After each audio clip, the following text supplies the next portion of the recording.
सम्झौताको धारा 3 को दफा 3(2) चले भन्छ सम्पूर्ण बौद्धिक सम्पत्तिमा अमेरिकाको पूर्ण अधिकार हुनेछ। प्रचण्डजीले भनिरहनु भएको छ पछि थपिएका बुँदाहरूमा हाम्रो आपत्ति छ। के बुँदा थपियो? यो पछि थपिएको बुँदा हो कमरेड प्रचण्ड? होइन, तपाईहरूले नै गर्नुभएको सम्झौतामा लेखिएको बुँदा हो यो। के हो बौद्धिक सम्पत्ति भनेको? किन त्यो बौद्धिक सम्पत्तिमा अमेरिकाले आफ्नो स्वामित्व चाह्यो? संविधानको धारा 279 ले यस्तो सम्झौता गर्नै नहुने भन्छ। तर सामान्य खालका सन्धि सम्झौताहरू गर्न परेको खण्डमा पनि संसदको 2/3 बहुमत आवश्यक पर्ने भन्छ। जसरी तत्कालीन प्रधानमन्त्री गिरिजाप्रसाद कोइरालाले टनकपुर सन्धि गरेर आउनुभयो।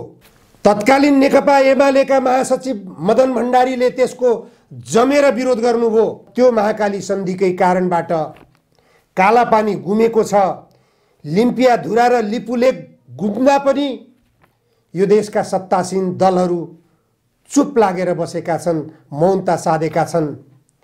अहिले जनगणना गर्ने क्रममा त्यो क्षेत्रमा नेपाली भूभाग हो, त्यहाँका जनता नेपाली नागरिक हुन्। त्यो क्षेत्रमा गएर जनगणना गर्न समेत यो सरकारले हिम्मत गरिरहेको छैन। स्याटेलाइटबाट जनगणना गर्ने भनेर बकमफुसे कुरा गरिरहेको छ, मनगढन्ते कुरा गरिरहेको छ। स्याटेलाइटबाट पनि गणना हुन यो एमसीसी सम्झौता पारित गर्नेहरूका हात काटिनेछन्, टाउका काटिनेछन्। त्यो बेला कसैले पनि रोकेर रोक्न सकिने अवस्था हुने छैन। देश गृहयुद्धमा जाकिनेछ।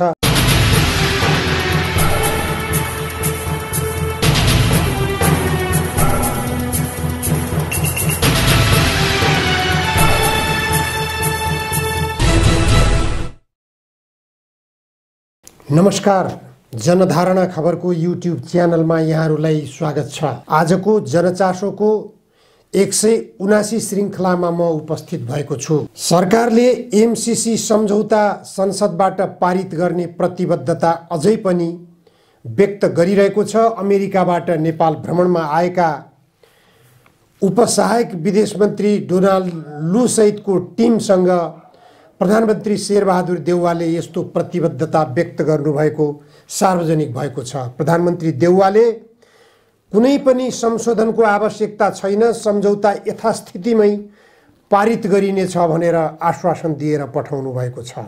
सत्ता गठबन्धन दलका नेकपा माओवादी केन्द्रका अध्यक्ष प्रचण्डले राष्ट्रिय सहमति बनाएर सम्झौता पारित गरिनेछ भनेर प्रतिबद्धता व्यक्त गर्नुभएको छ।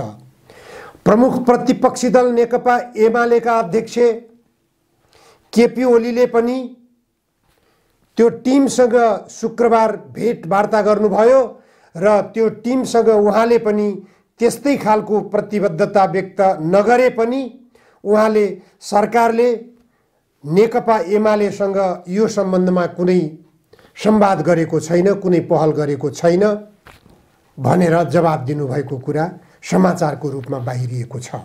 यसरी अहिले संसदमा रहेका प्रमुख राजनीतिक दलका नेताहरू प्रधानमन्त्री शेरबहादुर देउवा, नेकपा माओवादी केन्द्रका अध्यक्ष प्रचण्ड र नेकपा एमालेका अध्यक्ष केपी ओली, यी तीनजना नै एमसीसी सम्झौताका लागि निर्णायक पात्रहरू मानिन्छन्। यी तीनजनाले पारित गर्न चाहने हो भने सजिलै एमसीसी सम्झौता पारित हुन्छ। एमसीसी सम्झौता नेपालको राष्ट्रिय स्वाधीनतालाई खतरामा पुर्याउने सम्झौता छ भन्ने कुरा स्पष्ट छ। नेपालको संविधान 2072 को धारा 279 अन्तर्गतको प्रावधानलाई हेर्ने हो भनेदेखि एमसीसी सम्झौता संसदको 2/3 बहुमतले मात्र पारित गर्न सक्ने प्रावधान छ। अझ भन्ने हो भने यस्तो सम्झौता संसदबाट पारित गरेर पनि लागू गर्न सकिँदैन भन्ने प्रावधान संविधानमा लेखिएको छ।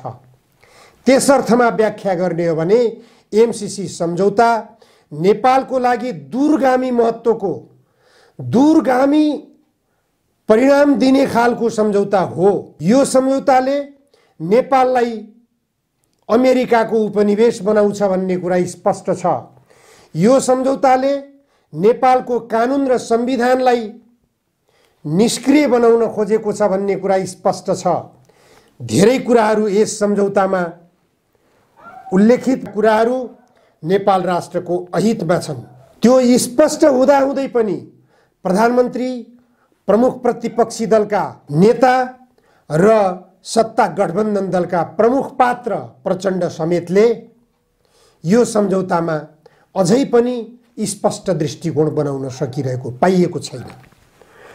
सम्झौताको धारा 3 को दफा 3(2) च ले भन्छ सम्पूर्ण बौद्धिक सम्पत्तिमा अमेरिकाको पूर्ण अधिकार हुनेछ। प्रचण्डजीले भनिरहनु भएको छ पछि थपिएका बुँदाहरूमा हाम्रो आपत्ति छ। के बुँदा थपियो? यो पछि थपिएको बुँदा हो कमरेड प्रचण्ड? होइन, तपाईहरूले नै गर्नुभएको सम्झौतामा लेखिएको बुँदा हो यो। के हो बौद्धिक सम्पत्ति भनेको? किन त्यो बौद्धिक सम्पत्तिमा अमेरिकाले आफ्नो स्वामित्व चाह्यो? यो सम्झौतामा यस्तो प्रावधान राखिनुको कारण के? बौद्धिक सम्पत्तिको व्याख्या गर्नुस्। अमेरिकाले नेपालमा प्राप्त गर्ने बौद्धिक सम्पत्ति के हो? नेपालमा एमसीसी सम्झौता अन्तर्गत काम गर्ने क्रममा फेला परेका खनिज पदार्थलाई बौद्धिक सम्पत्ति भन्न खोजिएको हो कि अथवा यहाँ नेपालमा एमसीसी सम्झौतामा काम गर्ने बुद्धिजीवी व्यक्तिहरूलाई बौद्धिक सम्पत्ति भन्न खोजिएको हो कि अथवा एमसीसी सम्झौता मातहतबाट उत्पादन हुने विद्युतलाई बौद्धिक सम्पत्ति भन्न खोजिएको हो कि के हुन सक्छ बौद्धिक सम्पत्तिको अर्थ? यसमा अमेरिकाको स्वामित्व हुनेछ भनेर सम्झौतामा किन लेख्यो? यो कुरो सम्झौता गर्दैखेरि लेखिएको बुँदा हो कि पछि थपिएको बुँदा हो?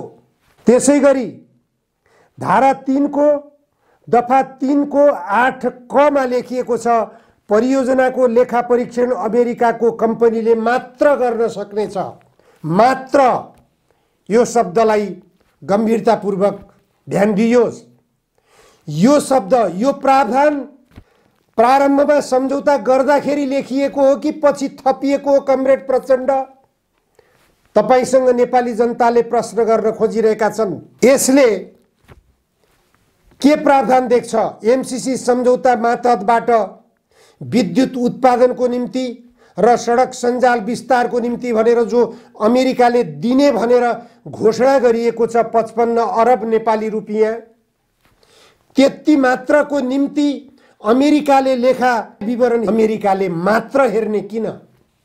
यो स्पष्ट छ अमेरिकाले अपारदर्शी लगानी गर्न खोजिरहेको छ उसका गतिविधिहरूको लागि। उसका शङ्कास्पद गतिविधिहरूको लागि उसले लगानी गर्ने अथाह डलर हो। त्यो डलरमा प्रचण्ड, शेरबहादुर देउवा, माधव नेपाल, केपी ओली सबैलाई लगानी गर्नेछ। त्यस्ता लगानीहरू नेपाल सरकारले लेखाजोखा गर्न पाउने छैन। त्यो स्पष्ट छ। यहाँ जो व्यक्तिहरू डलरमा बिक्री हुन्छन् उनीहरूको लेनदेनको विवरण गोप्य राखिनेछ भन्ने कुरा यो धाराले स्पष्ट गरिरहेको छ। किनभने अमेरिकाले मात्र लेखा परीक्षण गर्ने किन त? यो सम्झौता गर्नुभन्दा पहिलेको हो कि पछि थपिएको बुँदा हो? यो कमरेड प्रचण्डसँग नेपाली जनताले जवाब चाहेका छन्। धारा 5 को क र ख मा अमेरिकी सरकारले चाहेमा जुनसुकै बेला पनि यो सम्झौता रद्द गर्न सक्नेछ। यो सम्झौतामा लेखिएको बुँदा हो। यो सम्झौतामा लेखिएको बुँदालाई बुझ्नुभन्दा पहिले एमसीसी कानुनमा के लेखिएको छ भन्ने कुरा पनि हेर्न पर्ने हुन्छ। एमसीसी कानुनमा स्पष्ट रूपमा लेखिएको छ अमेरिकाको सुरक्षा योजनासँग यदि विपरीत धारमा सम्बन्धित एमसीसी परियोजना कार्यान्वयन भइरहेको देश नेपाल होस् या कुनै पनि देश अमेरिकाको सुरक्षा योजना विपरीत जान खोजेको खण्डमा एमसीसी सम्झौता अमेरिकाले फिर्ता लिन सक्ने छ। अमेरिकाको एमसीसी कानुनमा लेखिएको छ। अमेरिकाको एमसीसी कानुन इन्डो प्यासिफिक स्ट्र्याटेजी मातहतको हो भनेर एमसीसी कानुनमा लेखिएको छ। सम्झौता गर्ने बेला लेखियो कि पछि लेखियो? यो कमरेड प्रचण्डले बुझ्नुपर्ने कुरा हो। त्यसैगरी धारा 7 को दफा 7 क मा लेख्छ, प्रस्तुत सम्झौता लागू भएपछि प्रस्तुत सम्झौतामा उल्लिखित र नेपालको राष्ट्रिय कानुन बाजिएमा प्रस्तुत सम्झौता लागू हुनेछ। यो मैले एमसीसी सम्झौतामा लेखिएको इन्भर्टेड कोडमा राखिएका शब्द पढिरहेको छु। यो सम्झौता गर्ने बेला लेखियो कि सम्झौता गरिसकिएपछि लेखियो? नेपालको संविधानको धारा 279 ले कस्ता कस्ता खालका सन्धि सम्झौताहरूलाई संसदबाट अनुमोदन गर्नुपर्ने र कस्ता खालकालाई गर्नु नपर्ने भन्ने कुरा स्पष्ट रूपमा व्यवस्था गरेको छ। त्यही धाराको प्रतिबन्धात्मक वाक्यांशमा टेकेर नेपालमा सन्धि ऐन बनाइयो। त्यो सन्धि ऐनमा के भनियो त? एमसीसी सम्झौता जस्ता सम्झौताहरू कुनै पनि विदेशी शक्तिसँग गरिने दुई देश बीचको सम्झौता यस सन्धि ऐन बमोजिम स्थानीय कानुनभन्दा माथि राख्नको निम्ति प्रतिनिधि सभाको सामान्य बहुमतबाट पारित गराउनु पर्ने छ। यही सन्धि ऐनलाई टेकेर कानुन मन्त्रालयले अर्थ मन्त्रालयलाई सुझाव दियो। त्यही सुझावले गर्दा अहिले एमसीसी सम्झौता प्रतिनिधि सभाको सामान्य बहुमतबाट पारित गराउनु पर्ने भन्ने कुरो ल्याएर अड्किएको छ संसदमा। संविधानको धारा 279 ले यस्तो सम्झौता गर्नै नहुने भन्छ, तर सामान्य खालका सन्धि सम्झौताहरू गर्न परेको खण्डमा पनि संसदको 2/3 बहुमत आवश्यक पर्ने भन्छ। जसरी तत्कालीन प्रधानमन्त्री गिरिजाप्रसाद कोइरालाले टनकपुर सन्धि गरेर आउनुभयो, तत्कालीन नेकपा एमालेका महासचिव मदन भण्डारीले त्यसको जमेर विरोध गर्नुभयो। यो नेपालको राष्ट्रिय हित अनुकूल छैन। यसले महाकाली सन्धिमा नेपालको स्वामित्व गुमाउँछ। त्यसकारण यो नेपालको संसदको 2/3 बहुमतबाट मात्र पारित गरेमा मात्र यो सन्धि पारित हुन सक्छ, अन्यथा यो लागू हुन सक्दैन भनेर जमेर बोल्नुभयो। त्यही बोलेको आधारमा संसदको प्रतिनिधि सभाको रोजश्रम 8 घण्टासम्म अवरोध गर्नुभएको थियो मदन भण्डारीले। अहिले नेकपा एमालेका नेता कार्यकर्ताहरूले यो कुरा नबिर्सनुस्। पछि आएर त्यही मदन भण्डारीका उत्तराधिकारीहरूले राष्ट्रघातको कलङ्क बोक्दै महाकाली सन्धि पारित गरे। अहिलेका यिनै प्रधानमन्त्री शेरबहादुर देउवा त्यो बेला प्रधानमन्त्रीको कुर्सीमा आसीन थिए। महाकाली सन्धि गरेकोमा शेरबहादुरले पनि गौरव गरिरहनु भएको छ, केपी ओलीले पनि गौरव गरिरहनु भएको छ, माधव नेपालले पनि गौरव गरिरहनु भएको छ। तर त्यो महाकाली सन्धिकै कारणबाट कालापानी गुमेको छ। लिम्पियाधुरा र लिपुलेक गुम्दा पनि यो देशका सत्तासीन दलहरू चुप लागेर बसेका छन्, मौनता साधेका छन्। अहिले जनगणना गर्ने क्रममा त्यो क्षेत्रमा नेपाली भूभाग हो, त्यहाँका जनता नेपाली नागरिक हुन्। त्यो क्षेत्रमा गएर जनगणना गर्न समेत यो सरकारले हिम्मत गरिरहेको छैन। स्याटेलाइटबाट जनगणना गर्ने भनेर बकमफुसे कुरा गरिरहेको छ, मनगढन्ते कुरा गरिरहेको छ। स्याटेलाइटबाट पनि गणना हुन सक्छ? कस्तो खालको जनगणना हुने हो त्यो? अहिले भारतले आफ्नो कब्जामा पारिरहेको त्यो भूभागमा अहिले स्याटेलाइटबाट जनगणना गर्ने, त्यहाँ आधिकारिक जनगणना हुन नसक्ने अवस्थाले गर्दाखेरि एकपटक यति सालमा अथवा 78 सालमा भएको जनगणनामा पनि नेपालले त्यहाँ जनगणना गरेको थिएन भनेर भारतले दाबी गर्ने र भारतले त्यो क्षेत्र आफ्नो हो भनेर अझै दाबी गर्ने थप आधार बनाउने काम अहिलेको सरकारले गरिरहेको छ। यसमा राजनीतिक दलका नेताहरूले साझा निर्णय गरेर भारतसँग वार्ता चलाएर भारतसँग कूटनीतिक सम्बन्ध कायम गरेर यसमा जनगणना गर्ने काम गर्नुपर्ने होइन।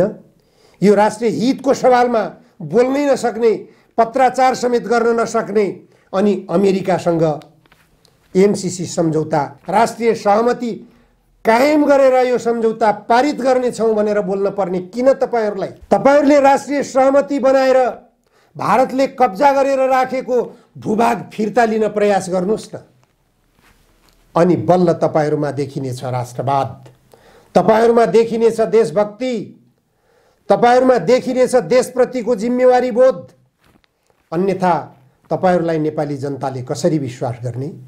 कुन आधारमा तपाईहरुलाई नेपाली जनताले विश्वास गर्न सक्छन्? अब एमसीसी सम्झौतामा दस्तखत गर्दैखेरि लेखिएका प्रावधान यस परियोजनामा अनुसूची 1 ग को 2 मा लेखेको छ कि अनुसूची पनि पछि थपेको? कमरेड प्रचण्ड, तपाईसँग प्रश्न नेपाली जनताले गर्न पाउँछन्। यस परियोजनामा नेपाल सरकारले राज्यका कुनै पनि निकायलाई खटाउनु पर्दा एमसीसी को स्वीकृति लिनुपर्नेछ। यो उपनिवेशको अवधारणा हो कि हैन? यदि नेपाल सार्वभौम सम्पन्न हो भने नेपालले आफ्नो देशभित्र कार्यान्वयन हुने परियोजनाहरूमा आफ्ना कर्मचारी खटाउन पाउने कि नपाउने? स्पष्टसँग बुझ्नुस्। यो प्रश्न छ।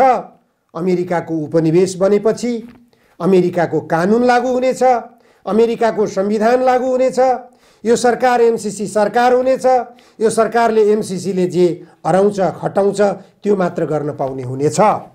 त्यसैगरी अनुसूची 4 को क मा लेख्छ नेपाल सरकारले एमसीसीलाई चित्त बुझ्ने योजना तयार गरी एमसीसीलाई पठाउनु पर्नेछ नेपाल सरकारले, र त्यस्तो योजना इन्डियाको सरकारले समर्थन गरेको हुनुपर्नेछ।